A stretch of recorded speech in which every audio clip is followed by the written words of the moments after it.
बिस्मिल्लाहिर्रहमानिर्रहीम। अस्सलाम वालेकुम नादरीन, आप यूट्यूब चैनल देख रहे हैं, मैं इमरान खान हूं। नादरीन, सुहेल अफरीदी साहब ने हुकूमत को एक अल्टीमेटम दिया है। देखिए, सुहेल अफरीदी की बड़ी ऑकवर्ड सिचुएशन है। लोग अब उनसे बड़े सख्त सवाल करते हैं, लोग उनके गले पड़ते हैं, उनको पूछते हैं जनाब बताओ इमरान खान बाहर कब आएगा, आपने तो बहुत बड़े बड़े दावे किए थे। अब सुहेल अफरीदी ये कहते हैं कि फैसला तो पार्टी ने करना है, मैंने तो उस पर अमल दरामद करना है, और वो ये सारा कुछ बर्दाश्त भी करते हैं। तो उन्होंने हुकूमत को एक हफ्ते का अल्टीमेटम दिया। ये फंस गए सुहेल अफरीदी साहब। मैं जाती तौर पे ये काफी अरसे से सोच रहा था कि सुहेल अफरीदी इस आसाब की लड़ाई में तंग आकर जिस दिन अल्टीमेटम दे देगा ना, उस दिन फंस जाएगा। क्योंकि जब आप अल्टीमेटम दे देते हैं ना कि एक हफ्ते के अंदर अगर आपने ये काम ना किया तो फिर मैं ये कर दूंगा, वहां आप फंस जाते हैं। और यही काम जब प्रेशर पड़ा था तो अली अमीन गंडापुर ने भी कर दिया था। अब एक हफ्ते के बाद सुहेल अफरीदी साहब से यह सवाल किया जाएगा, जनाब जो आपने अल्टीमेटम दिया वो टाइम पूरा हो गया, बताएं आपने क्या एक्शन लिया। वो लोग भी सवालात करेंगे जिन्होंने सड़क पे नहीं आना, और कई लोगों का तो बनता भी नहीं है बेचारों का सड़क पे आना। मुराद सही तो नहीं निकल के आ सकते सड़क पे। कुछ और लोग भी हैं जिनके ऊपर मुकदमात हैं बड़े खौफनाक, या जिनको ऐसा लगता है कि सिस्टम कत्ल ही कर देगा। हाँ, अगर सारा पाकिस्तान निकला है फिर तो सभी निकल आएंगे, फिर तो इमरान खान भी जेल से बाहर आ जाएगा।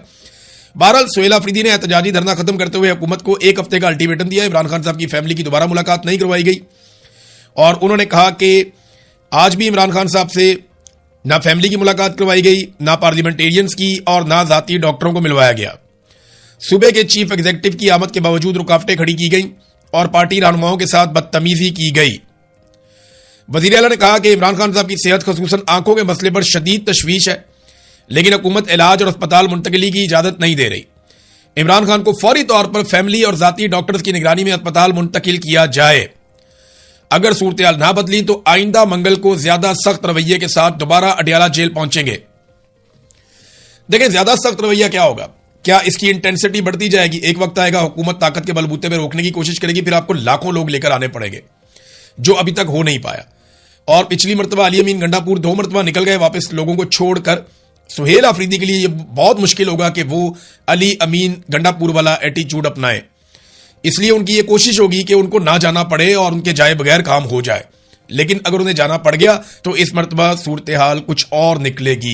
नादरीन, गिलगित बल्तिस्तान में काजी फायज ईसा की यादें ताजा होगी। देखिए, जब जब कोई जुल्म करेगा ना पाकिस्तान में, ना इंसाफी करेगा, जब जब कोई ज्यादती करेगा, तो देखें काजी फायज ईसा की कैसी किस्मत है कि लोग काजी फायज ईसा को याद करेंगे और उसको बददुआएं देंगे।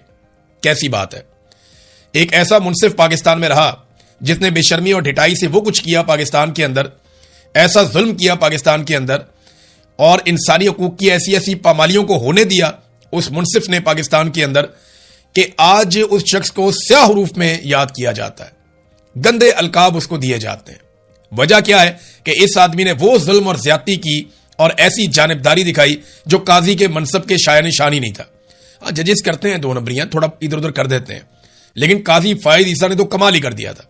देखिए, गिलगित बल्तिस्तान के इलेक्शन में क्या हुआ। काजी फायज ईसा ने क्या किया था इलेक्शन से पहले, चंद दिन पहले पाकिस्तान तहरीक इंसाफ का इंतखाबी निशान छीन लिया था। फिर तहरीक इंसाफ ने कभी इस निशान पे, कभी इस निशान पे, कभी इस निशान पे इलेक्शन लड़ा। उसका बड़ा नुकसान भी हुआ। बाद में उन्होंने मखसूस नशस्तें भी तहरीक इंसाफ से छीन ली।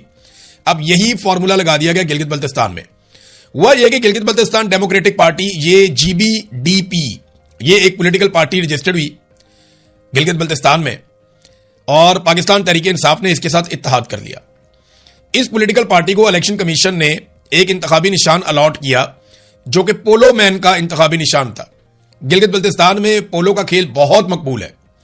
चित्राल में और गिलगित बल्तिस्तान में जो सबसे ज्यादा मकबूल खेल है वो पोलो है। बहुत पसंद करते हैं लोग। इनकी टीमों का फाइनल होता है हर मरतबा, और बड़ा शानदार फाइनल होता है। पूरे देहात के देहात, शहरों के शहर आते हैं इसको देखने के लिए। तो पोलो के जगह जगह पे वहां मैदान भी बने हुए हैं। तो पोलो का इंतखाबी निशान पोलो मैन का दिया कि घोड़े पे बैठा हुआ आदमी और वो पोलो खेल रहा है। तो ये इंतखाबी निशान से जो है वो GBDP बड़ी खुश थी, political party Gilgit Baltistan democratic party. लेकिन जब पाकिस्तान तहरीक इंसाफ ने उसके साथ इत्तेहाद किया तो इस पार्टी से इंतखाबी निशान छीन लिया गया। बिल्कुल वैसे ही छीन लिया गया जैसे सुन्नी इत्तेहाद कौंसिल से भी उनका इंतखाबी निशान ले लिया गया था।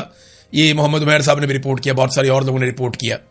तो काजी फायज ईसा की एक मरतबा फिर याद ताज़ा कर दी कि तो निजाम इस लेवल तक पहुंचा। जब सेक्टर कमांडर को हुक्म हो जाता है ना कि कुछ भी हो जाए, आपने जीतने नहीं देना पाकिस्तान तहरीक इंसाफ को, तो वो बेचारा फिर सारा कुछ ही करता है। इंतखाबी निशान छीन लो, बंदे बंद कर दो, टिकटों की तकसीम गलत करवा दो, पार्टी के अंदर लड़ाइयां करवा दो, दूसरी पॉलिटिकल पार्टी के बक्से भर दो, इस पॉलिटिकल पार्टी के खिलाफ फॉर्म 47 जारी करवा दो, बहुत सारे काम बेचारे को करने पड़ते हैं।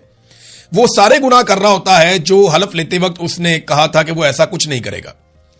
एक ऑफिसर को अपने हलफ की खिलाफ वर्जी करनी पड़ती है, अपनी आखिरत का बेड़ा गर्क करना पड़ता है, और अल्लाह रब्बुल इज्जत के सामने जब ये लोग पेश होंगे तो मैं हैरान होता हूं, जिस तरह इन्होंने कौम का हक छीना है, ये अपने रब को जवाब कैसे देंगे?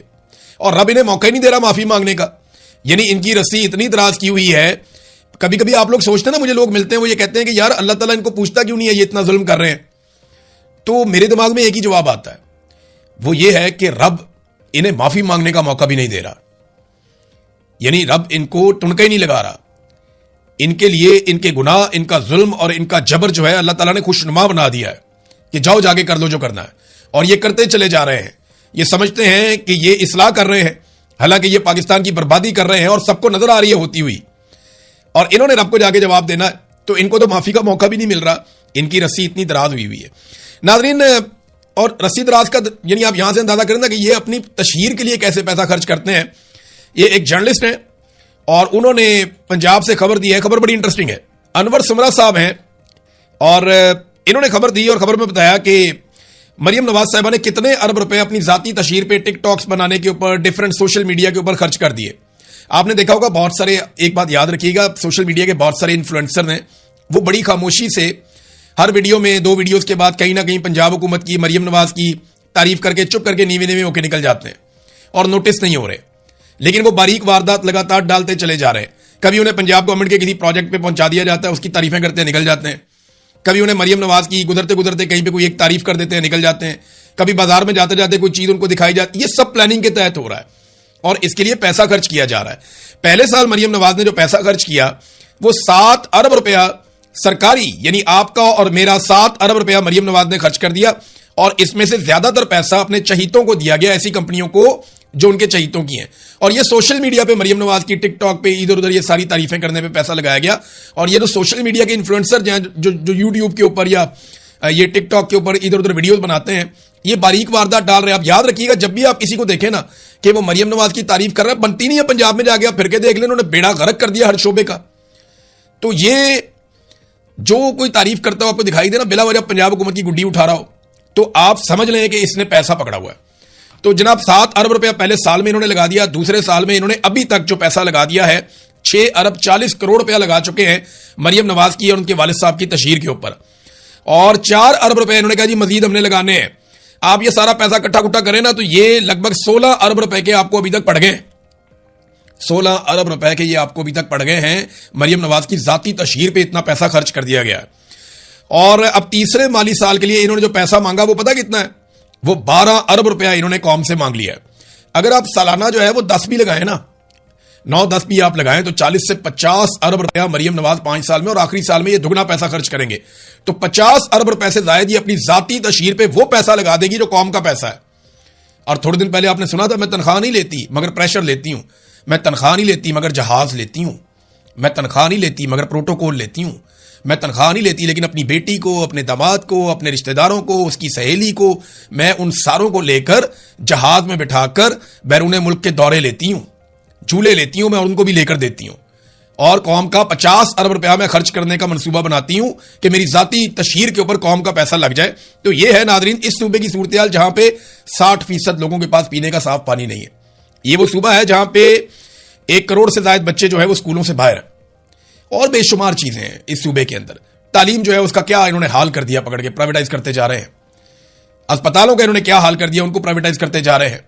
डॉक्टर्स रुल गए हैं, टीचर्स रुल गए हैं, पैरामेडिकल स्टाफ जो है वो सड़कों पे है। जो गरीब मुलाजमीन है उनकी तनख्वाहें बढ़ाते हुए इनको मौत पड़ती है, जनाब हम तनख्वाहें नहीं बढ़ा सकते, हम तो कटौतियां करेंगे। और अपने जाती मशहूरी के लिए ये कौम का पैसा कैसे उड़ा रहे हैं, ये आपके सामने है। नादरीन, पाकिस्तान में ना एक रिपोर्ट आई है पाकिस्तान के हवाले से, और ये एक खामोश बगावत की रिपोर्ट है। ये रिपोर्ट है क्या?